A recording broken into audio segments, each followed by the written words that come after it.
नमस्कार दोस्तों, स्वागत है आप सभी का किंग कैजुअरी एकेडमी की ऑनलाइन क्लासेस में। आज हम करने जा रहे हैं 2013 का एचपी टेट का जो क्वेश्चन पेपर उसको सॉल्व करने वाले हैं, उसका इंग्लिश पोर्शन। एचपी टेट यानी हिमाचल प्रदेश का टीचर एलिजिबिलिटी टेस्ट, उसके अंदर जो इंग्लिश का पोर्शन है हम उसको सॉल्व करेंगे। उसको सॉल्व करने का हमारा टारगेट क्या है कि जो वेरियस एग्जाम्स जो हिमाचल प्रदेश के होते हैं और हिमाचल के बाहर के होते हैं, क्योंकि ये इंग्लिश है, ये पूरे इंडिया में एक ही तरीके से क्वेश्चन इनके पूछे जाते हैं। तो हमारा टारगेट है उन क्वेश्चंस को कवर करना और ये समझना कि इंग्लिश ग्रामर में से कहाँ से किस प्रकार के क्वेश्चंस आते हैं। और ध्यान दीजिए कि ये वाले क्वेश्चन से बार बार रिपीट होते हैं। खास तौर पे हिमाचल प्रदेश के जो एग्जाम्स हैं उनमें देखा गया है कि क्वेश्चंस बार बार रिपीट हो रहे हैं, वही वाले जो किसी एग्जाम में पहले आ चुके हैं। तो प्रीवियस क्वेश्चन पेपर करना बहुत इंपॉर्टेंट है। तो चलिए आइए शुरू करते हैं। और वैसे इस वीडियो लेक्चर के माध्यम से हम सिर्फ ये नहीं करेंगे कि क्वेश्चन पढ़ाया, आंसर पढ़ाया और बात खत्म। हम उन क्वेश्चंस को और आंसर्स को थोड़ा सा डिस्क्राइब जरूर करेंगे ताकि आपको सारे ऑप्शंस की समझ में हो, क्योंकि वो ऑप्शंस भी किसी न किसी एग्जाम्स में आपको देखने को मिलेंगे एज अ क्वेश्चन। ठीक है, तो चलिए आइए शुरू करते हैं आज का सेशन। तो जो इसमें जो पहला क्वेश्चन आया था 2013 के एचपी टेट में, आर्ट्स के पेपर में, तो उसका पहला क्वेश्चन ये रहा। A complete list of items usually in book form especially of things one can buy or look at। A complete list of items, एक पूरी लिस्ट किसी आइटम्स की जो यूजुअली एक बुक फॉर्म में है, जो किताबों के फॉर्म में है। especially of things one can buy or look at, ठीक है, ऐसी चीजें जिनको कोई खरीद सकता है या उनकी तरफ देख रहा है, उनको देख सकता है। तो उन चीजों को हम क्या कहते हैं? तो जो ऑप्शंस हमें दिए गए थे वो थे आर्चीव, प्राइस लिस्ट, कैटलॉग और स्क्रिप्ट। तो इसका जो सही आंसर है दैट इज कैटलॉग। जो लोग लाइब्रेरी जाते हैं उनको पता होगा, वहाँ पे एक कैटलॉग होता है जिसमें बताया होता है कि इस लाइब्रेरी में कौन कौन सी बुक्स हैं। उधर एक रेफरेंस होता है कि यहाँ पे आपको क्या क्या अवेलेबल है, क्या नहीं है अवेलेबल है। That is called catalogue. ठीक है, इसके अलावा कैटलॉग आपको कई कंपनीज का भी मिलता है, ट्रैवल एजेंसी उनका कैटलॉग होता है। एग्जाम्पल ले लेते हैं। अब उसमें क्या होता है, जैसे कौन कौन से होटल्स उनके पास हैं, कौन कौन सी फैसिलिटीज उनके पास है, कौन सी एडवेंचरस एक्टिविटीज कराते हैं, क्या उनकी प्राइस लिस्ट है, that is also called catalogue. ठीक है, बाकी ऑप्शंस को भी समझते हैं क्योंकि ये भी इंपॉर्टेंट है, अलग अलग एग्जाम्स में देखे जाते हैं। तो पहला है आर्चीव। आर्चीव क्या होता है? कोई भी हिस्टोरिकल डॉक्यूमेंट या फिर इंफॉर्मेशन का कलेक्शन, ठीक है, या फिर स्टोर। ठीक है, तो कोई भी पुरानी चीज, जैसे कि अशोका है, अशोका की कोई स्क्रिप्ट होगी, अशोका की कोई नॉलेज होगी, कोई उसने उस टाइम पे लिखवाया होगा या लिखा होगा, उस चीज को आप स्टोर करके रखते हैं, that is also called script. उनके बारे में कोई जानकारी, दैट इज कॉल्ड जिन उनकी जो स्क्रिप्ट उन्होंने रखी होगी, दैट इज कॉल्ड आर्चीव। ठीक है, तो आर्चीव का एग्जांपल आपको कहाँ मिलता है देखने को? फेसबुक में मिलता है, जीमेल में मिलता है, उनमें भी एक ऑप्शन होता है आर्चीव। वहां पे आप स्टोर करके अपने जो चैट्स हैं उनको रख सकते हैं, अपने मैसेजेस को रख सकते हैं जो आपके फ्यूचर में काम आने वाले हैं। ठीक है, नेक्स्ट जो है दैट इज प्राइस लिस्ट। आप सुबह उठ के देखते होंगे, जो न्यूज़पेपर पढ़ते हैं उनमें प्राइस लिस्ट लगी होती है सब्जियों की।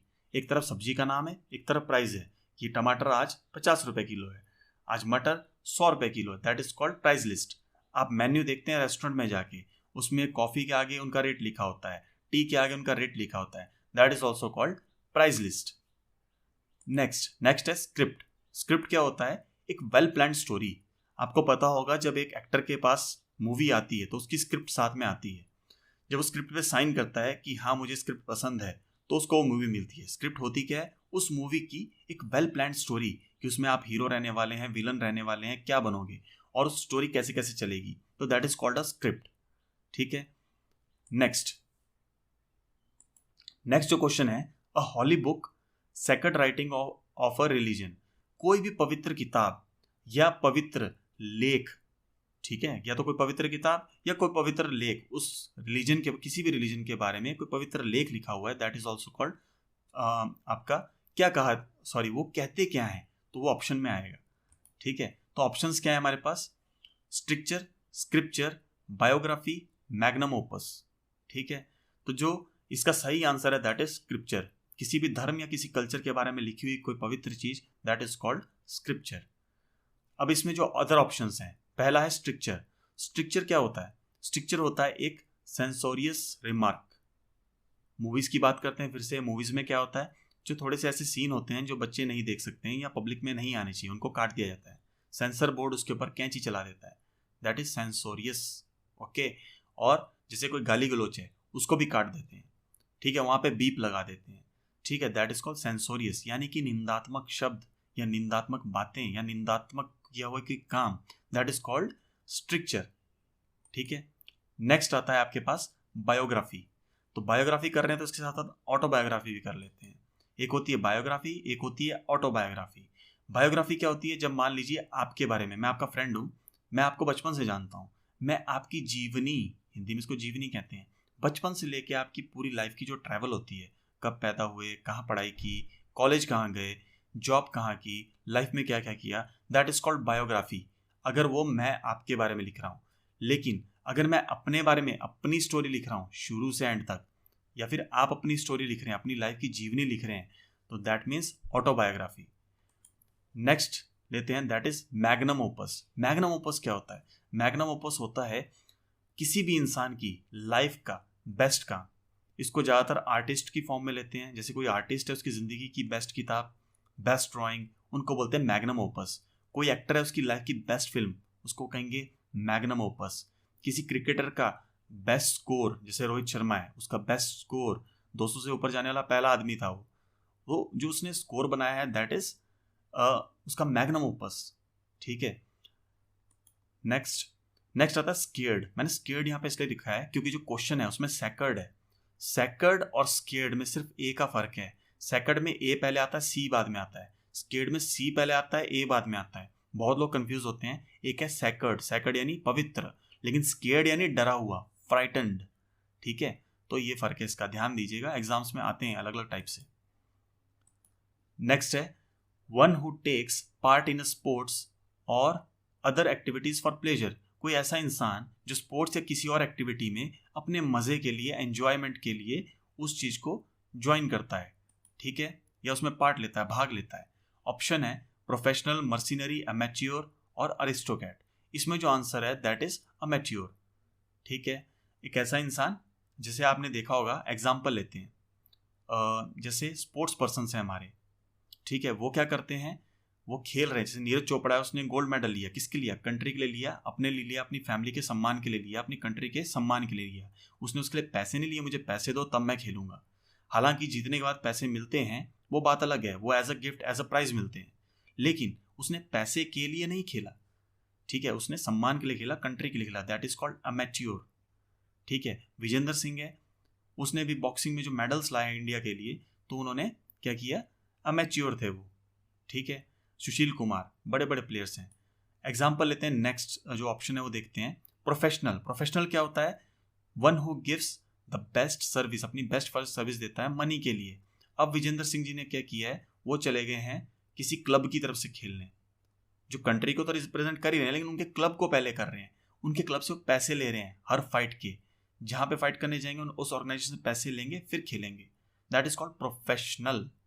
ठीक है, बोलते हैं ना यार बहुत प्रोफेशनल है, डॉक्टर्स बहुत प्रोफेशनल है, पैसा लेते हैं फिर वो ऑपरेशंस करते हैं। ठीक है, आपने सुना होगा कि मुन्ना भाई में वो बोलता है कि वो प्रोफेशनल है, अगर वो इमोशनल होगा तो उसके हाथ कांपेंगे, वो ऑपरेशन नहीं कर पाएगा। ठीक है, तो प्रोफेशनल और अमेच्योर में फर्क होता है।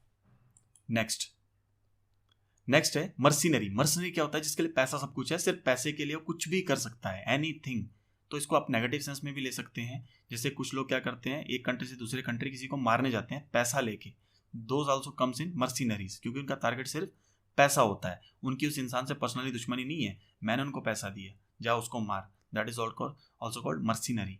ठीक है, नेक्स्ट एग्जाम्पल लेते हैं, नेक्स्ट ऑप्शन लेते हैं, दैट इज अरिस्टोक्रेट। अरिस्टोक्रेट क्या होता है? ब्लू ब्लड या तो रॉयल, जो हाई क्लास फैमिली का है, जिसको कोई चीज़ उसको विरासत में मिली है। ठीक है, जैसे राहुल गांधी जी हैं, उनको उनकी जो फैमिली है पहले से रॉयल चली आ रही है। ठीक है, जवाहरलाल नेहरू ने कुछ उस समय किया तो उनके बच्चों ने, इंदिरा गांधी हो गए, राजीव गांधी हो गई, उनके बाद सोनिया गांधी हो गई, राहुल गांधी हो गया, उनको ऑटोमेटिकली इलेक्शंस लड़ने के लिए उनको हेल्प हो गई, उनको पहले से वो चीज़ मिल गई। उनकी जो फैमिली में जो उनके पास करोड़ों का पैसा है वो उनको फैमिली में मिल गया, दैट इज कॉल्ड रॉयल। उनका जो रहने सहने का जो तरीका, दैट इज रॉयल। बड़ी गाड़ियों में आना, बड़ी गाड़ियों में जाना, दैट इज रॉयल। ठीक है, तो इसको आप पॉजिटिव वे में भी ले सकते हैं, नेगेटिव वे में भी ले सकते हैं। पुराने राजा महाराजा थे, राजा था, राजा का बेटा राजा बन रहा है, ठीक है, उसको वो चीज़ें विरासत में मिल रही हैं, फिर वो आगे विरासत को बढ़ाता है या खत्म करता है, वो उसके हाथ में। लेकिन जो उसके बच्चे होंगे उनको भी वो चीज़ मिलेगी जो उसने छोड़ी होगी, that is called aristocrat, high class family का high class person. Next, the flowers. अच्छा, लास्ट से पहले ये जो ब्लू ब्लड है, ये एग्जाम्स में आता है, ये सिनोनिम एंटोनिम्स में आता है। ब्लू ब्लड लिखा होगा, आपको लिखना होगा, ऑप्शंस में क्लिक करना होता है कि ये क्या है। तो अरिस्टोक्रेट भी वहां आ सकता है और रॉयल भी वहां पे आ सकता है ऑप्शन में। नेक्स्ट करते हैं। नेक्स्ट जो क्वेश्चन है, the flowers and vegetation of a certain region. किसी भी एक रीजन के फ्लावर या फिर वेजिटेशन, ठीक है। तो किसी भी इलाके के जो फ्लावर्स होते हैं या वहां पे पैदा होने वाली सब्जियां हो गई, पेड़ पौधे हो गए, उसको हम क्या कहते हैं, क्या कहते हैं। तो ऑप्शंस हम देखते हैं। पहला ऑप्शन है फ्लोरा, दूसरा फ्लोरिस्ट, तीसरा फेटल और चौथा फौना। तो इसका जो सही आंसर है दैट इज फ्लोरा, ठीक है। Next is florist. फ्लोरिस्ट क्या होता है, जब एक पौधे को या तो एक फूल को बीज बोने से लेके उसको बेचने तक के जो बीच में जो लोग होते हैं ना उसके साथ, उसको उनको कहते हैं फ्लोरिस्ट, ठीक है। इसमें गार्डनर भी आ जाता है जो उसको उसकी परवरिश करता है, उसको उगाता है, ठीक है। और दूसरा होता है नर्सरी मैन जो उसकी पनीरी देता है, पौधे बेचता है, ठीक है। फ्लावर सेलर जो फूल बेचता है, इन सबको फ्लोरिस्ट कहते हैं, ठीक है। नेक्स्ट है फेटल। फेटल का इस क्वेश्चन से, इन ऑप्शन से कोई लेना देना नहीं है। फेटल यानी कि जानलेवा, लीथल, ठीक है। जैसे एक ट्रेन का एक्सीडेंट आपके साथ हुआ, दैट इज लीथल। एक साइकिल आपको टकराई तो क्या हो सकता है, ज़्यादा आपकी टांगें छिल जाएंगी, घुटना मुड़ जाएगा, कुछ भी हो सकता है, लेकिन वो जानलेवा नहीं होगा, जानलेवा होने के चांसेस कम है। लेकिन ट्रेन टकराई दैट इज जानलेवा, दैट इज लीथल। किसी ने तलवार से आपके ऊपर हमला किया, दैट इज लीथल, ठीक है। किसी ने चप्पल से मारा, दैट इज नॉट लीथल, ठीक है। किसी ने तलवार से अटैक किया, किसी ने आपके ऊपर चाकू से अटैक किया, दैट इज लीथल यानी फैटल, डेडली। उसके बाद आता है नेक्स्ट फौना। फौना क्या होता है, जैसे किसी भी इलाके के फूलों को कहते हैं फ्लोरा और किसी भी इलाके के जानवरों को कहते हैं फौना, ठीक है। ये दोनों एक दूसरे के एंटोनिम भी एग्जाम्स में आता है। नेक्स्ट क्वेश्चन करते हैं। A person with bad habits और faults which can not be changed और करेक्टेड। एक ऐसा इंसान जिसके पास बैड हैबिट्स हैं और फॉल्ट्स हैं, लेकिन वो चेंज नहीं हो सकती, ना वो करना चाहता है, ना उसको करेक्ट करना चाहता है। तो जो ऑप्शंस हैं वो क्या क्या है हमारे पास, इनफॉलिबल, इनक्योरेबल, इनस्क्रूटेबल, इनकरिजिबल, ठीक है। तो जो पहला वाला है, सॉरी जो डी वाला है, ये इसका सही आंसर है इनकॉरिजिबल, जो ठीक नहीं किया जा सकता है। इनकॉरिजिबल करेक्ट से बना कॉरिजिबल, ठीक है। तो इसके जो अदर ऑप्शन उनको देखते हैं। जैसे इनफॉलिबल। इनफॉलिबल क्या होता है, नेवर फेलिंग। एक ऐसा इंसान जो कभी फेल नहीं होता, कोई ऐसा प्लान जो कभी फेल नहीं होता, वो हमेशा सक्सेस होता है। महेंद्र सिंह धोनी है, जब भी कोई डिसीजन लेते हैं हमें पता है ये सक्सेस होने वाला है, क्योंकि वो इनफॉलिबल पर्सन है। ऑलवेज इफेक्टिव, हमेशा इफेक्टिव होता है। कैन नेवर बी रॉन्ग और डू मिस्टेक, कभी भी गलत नहीं हो सकता और ना कोई मिस्टेक करता है। ऐसे इंसान को, ऐसी चीज को कहते हैं इनफॉलिबल। नेक्स्ट आता है इनक्योरेबल, कांट बी क्योर्ड, जिसको कभी भी ठीक नहीं किया जा सकता। आज भी ऐसी बीमारियां बहुत सारी हैं दुनिया में जिनका कोई इलाज नहीं है, those are called incurable. Next आता है इनस्क्रूटेबल। इनस्क्रूटेबल होता है इम्पॉसिबल टू अंडरस्टैंड, जिसको आप समझ नहीं सकते।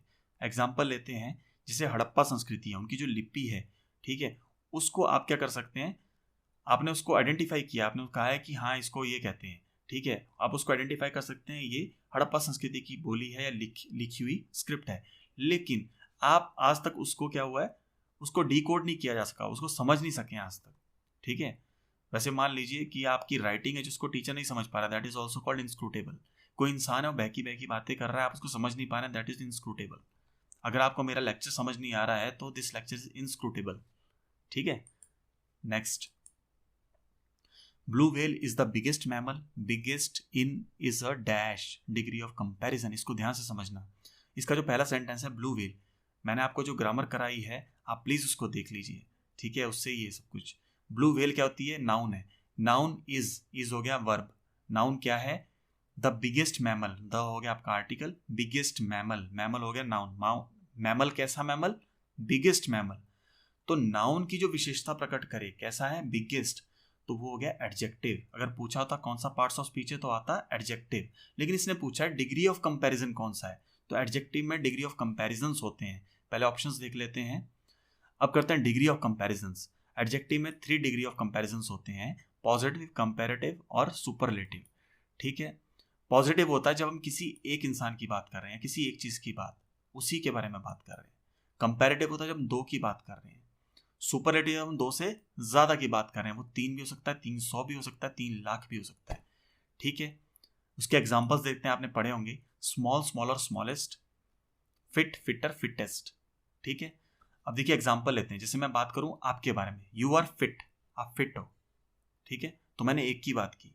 अगर मैं कहूं कि आप जो दो भाई हैं, of the two you are the fitter, उन दो में से आप फिटर हो, ठीक है, हमने दो में कंपैरिजन किया, डिग्री ऑफ कंपैरिजन, तो मैंने आप में कंपैरिजन किया, दोनों में से आप फिटर हो तो मैंने फिटर कर दिया, ठीक है, या आप छोटे हो, स्मॉलर हो, ठीक है। लेकिन जब मैं बात करूंगा तीन लोगों की या ज्यादा लोगों की, तो मैं बोलूंगा यू आर द फिटेस्ट, आप पूरी फैमिली में फिटेस्ट हो, सबसे बढ़िया हो, सबसे फिट हो, ठीक है, या स्मॉल है, सबसे छोटे हो, ठीक है।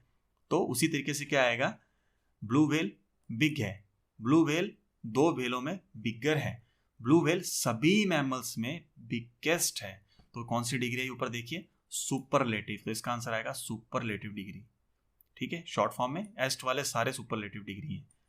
नेक्स्ट एग्जाम, और अच्छा, इससे पहले इस वीडियो को आप प्लीज़ लाइक कर दीजिए अगर आपको पसंद आ रहा है, और सब्सक्राइब कर दीजिए चैनल को अगर आपको वीडियो अच्छा लगा है, क्योंकि बहुत मेहनत लगती है इस वीडियो को बनाने में। नेक्स्ट आगे बढ़ते हैं। किसी ने कहा था कि बीच में बोल दिया कीजिए ताकि लाइक्स बढ़ते जाएं, ठीक है। I was playing football when my father, देखो मैं खेल रहा था फुटबॉल जब मेरे फादर, अब जो खेल रहा था तो फादर भी क्या करेंगे, पास्ट में ही आएंगे। ऑप्शन है arrives, arrived, is arriving, has arrived, इसमें पहले ए और सी तो है ही नहीं। अराइव्ड का मतलब होता है जब मेरे फादर आए तो मैं खेल रहा था, तो ऑप्शन ठीक है।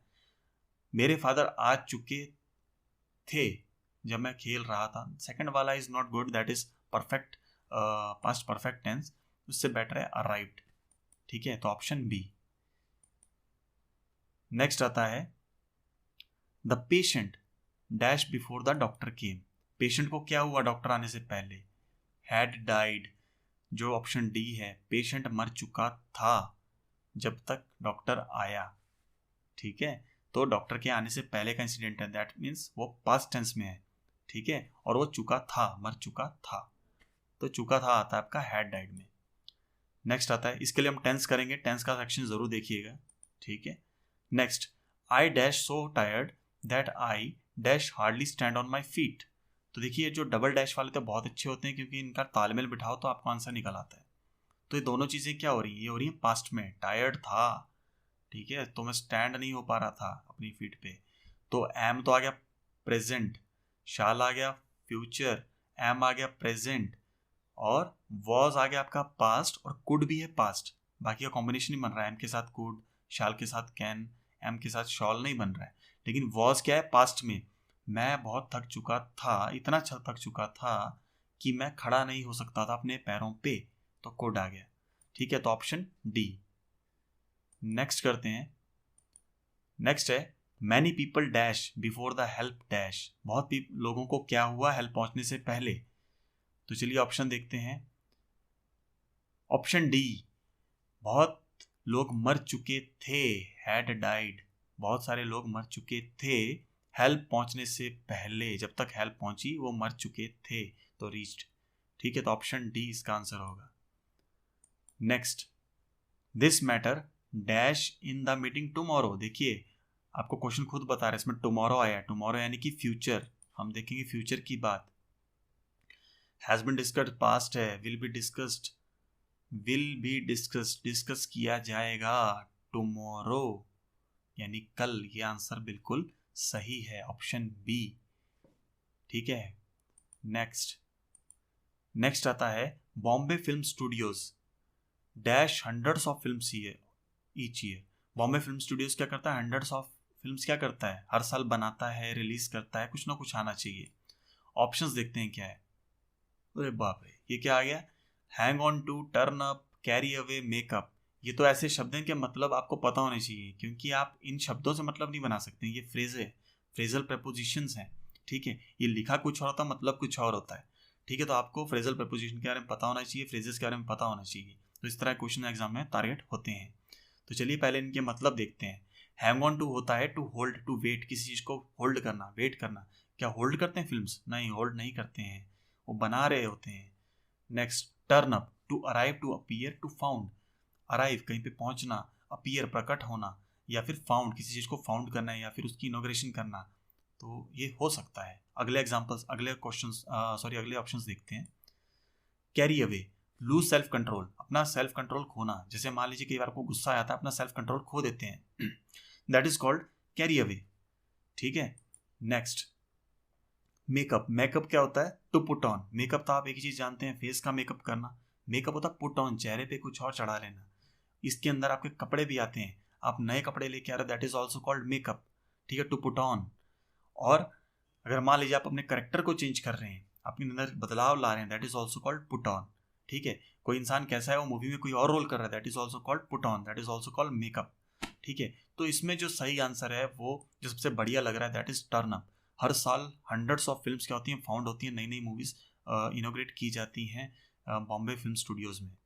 ठीक है, next, the doctor advise the obese person to dash on fats in his meals. जो डॉक्टर उसने एडवाइस किया मोटे इंसान को, क्या किया, क्या कहा कि जो फैट्स आपकी मील में उसको क्या करो, क्या करेगा वो, उनको छोड़ना है, यानी कि जो फैट है उसको नहीं खाना है। ठीक है, तो ऑप्शंस हमारे पास क्या हैं? Reach out, go in, cut down, turn out. इसमें रीच आउट का मतलब है to establish communication with someone. क्या आपको फैट के साथ कम्युनिकेशन करना है, दोस्ती करनी है? नहीं करनी है, गलत है। Next, go in, to show interest. क्या आपको फैट में इंटरेस्ट दिखाना है? नहीं दिखाना है, गलत है। कट डाउन, कट डाउन कहता है रिड्यूस द साइज, साइज को घटाओ, फैट का साइज घटाओ मील में से। अमाउंट, अमाउंट कम करो, कम फैट खाओ, क्वांटिटी कम करो। अगर आप घी 3 चम्मच खाते हो, 1 चम्मच खाओ, तो कट डाउन करो, ये आंसर सही होगा। नेक्स्ट कर लेते हैं। टर्न आउट होता है हैपन, फैट को हैपन होने देना है क्या? नहीं होने देना है, तो इसका जो सही ऑप्शन होगा वो क्या होगा? Cut down. नेक्स्ट, जो नेक्स्ट है question, that calls she dash peacefully in her sleep. उसने स्लीप में क्या किया? पीसफुली, शांति से क्या किया? सुसु की। ऑप्शंस ले लेते हैं। ठीक है, passed away, broke down, put forward and stand by. Stand by. जो पास्ट अवे क्या होता है? होता है किसी की जान चली आना, डाई, मरना। ठीक है, ब्रोक डाउन क्या होता है? To stop working, vehicle machinery, कोई भी मशीनरी या व्हीकल काम करना बंद कर देती है, that is called broke down. ठीक है, पुट फॉरवर्ड यानी कि किसी चीज को रिकमेंड करना, किसी प्लान को या किसी इंसान को। जैसे मान लीजिए आपके पास कोई आइडिया है, आपने अपने बॉस को फॉरवर्ड किया, that is called putting forward. और जब आपका आइडिया पसंद आया, कामयाबी मिली, तो उन्होंने आपको पुट फॉरवर्ड किया for promotion, that is called putting forward, किसी को रिकमेंड करना। लास्ट है स्टैंड बाय। स्टैंड बाय क्या होता है? किसी भी रेडी होना, किसी भी एक्ट को करने के लिए। ठीक है, किसी भी एक्ट करने के लिए रेडी होना, but not action right now, not in action in right now. अभी वो इंसान एक्शन में नहीं है, लेकिन वो तैयार है। आप जैसे बोलोगे वो अटैक कर देगा। जैसे आपने प्लेस को रखा था स्टैंड बाय मोड पे, जब भी जरूरत पड़ेगी आ जाना। वो तैयार हैं, प्रैक्टिस की हुई है, लेकिन अभी स्टैंड बाय मोड पे हैं। ठीक है, तो इसका जो सही ऑप्शन है, she dash peacefully in her sleep. उसने स्लीप में क्या किया? पास्ट अवे, वो खत्म हो गई शांति से अपनी स्लीप के दौरान। ठीक है, ये बहुत फेमस क्योट भी है। ठीक है, नेक्स्ट करते हैं। Pride and Prejudice, Emma, Mansfield, Park are the creations of. किसने ये बुक्स लिखी हैं, किसने क्रिएट की हैं इन चीज़ों को? तो ऑप्शंस हैं Jane Austen, George Eliot, Mary Shelley, Emily Bronte. तो इसका जो सही आंसर है दैट इज जेन ऑस्टिन। ये तो रट्टा ही लगाना पड़ेगा। नेक्स्ट आता है, in whose novel you can find imaginary town of Malgudi. जो मालगुडी नाम का जो एक इमेजिन यानी ख्वाबों का शहर है। ठीक है, रियलिटी नहीं है, कहीं नहीं आपको मिलेगा, लेकिन किसी राइटर ने उसको इमेजिनरी बनाया है, उसने एक नाम रखा मालगुडी। ये साउथ इंडियन एक स्टोरी की कलेक्शंस है, जिसमें एक साउथ इंडियन उसने इमेजिनरी टाउन बनाया है। ठीक है, तो ये किसकी नोवेल थी? तो ऑप्शंस हमारे पास हैं आर के लक्ष्मण, राजा राव, आर के नारायण और मुल्क राज आनंद। तो आपको पता होगा आर के नारायण इसका सही आंसर है, जिन्होंने बनाई थी मालगुडी की कहानियां, जो 1943 में रिलीज की गई थी इंडियन थॉट पब्लिकेशंस के द्वारा। एक पब्लिशिंग हाउस है इंडियन थॉट पब्लिकेशन, उन्होंने इसको पब्लिश किया था। ठीक है, लेकिन इसके जो रचयिता है वो कौन है? आर के नारायण। उसके बाद ये बहुत पॉपुलर हुई और फॉरेन में 1982 में मालगुडी डेज चली। कौन सी? 1982 में मालगुडी डेज किसने लाई? पेंगुइन क्लासिक्स नाम के एक पब्लिशिंग हाउस ने इसको पब्लिश किया। ठीक है, तो ये बहुत ही इंपॉर्टेंट है। 3-4 क्वेश्चन को याद करना, अलग अलग एग्जाम्स में अलग अलग वे में पूछा जाता है। ठीक है, तो चलिए नेक्स्ट क्वेश्चन है। Macbeth, King Lear, Measure for Measure are some of the plays by ये जो मैकबेथ, द किंग लियर और मेजर फॉर मेजर है, ये किसके प्लेस हैं, किसके एक्ट हैं? तो ऑप्शंस हमें दिए गए हैं Christopher Marlowe, William Shakespeare, Thomas kid और जॉन लिली। इसमें भी आपको रट्टा लगाना पड़ेगा। ऑप्शन है बी, विलियम शेक्सपियर ने ये रचनाएं की हैं। तो इनको प्लीज़ ध्यान में रखिए, अलग अलग एग्जाम्स में पूछा जाता है। और विलियम शेक्सपियर इंग्लिश में बहुत ही इंपॉर्टेंट है, तो अलग अलग इंग्लिश के वर्जन्स में आएगा, जीके में भी आता है। ठीक है, तो दोस्तों ये था आज का सेशन। अगले सेशन में हम कोई और क्वेश्चन पेपर उठा के लाएंगे, उसको हम सॉल्व करेंगे। इसको आप अंडर एस्टिमेट मत कीजिए। पुलिस का एग्जाम हो, फॉरेस्ट का एग्जाम हो, एसएससी के एग्जाम हो, कोई भी एग्जाम हो, इंग्लिश सेम रहती है और एग्जाम्स में टारगेट होता है। तो अगर आपको आज का सेशन अच्छा लगा हो तो प्लीज़ इस सेशन को आप प्लीज़ लाइक कर दीजिए, शेयर कर दीजिए और सब्सक्राइब तो कर ही दीजिए। धन्यवाद।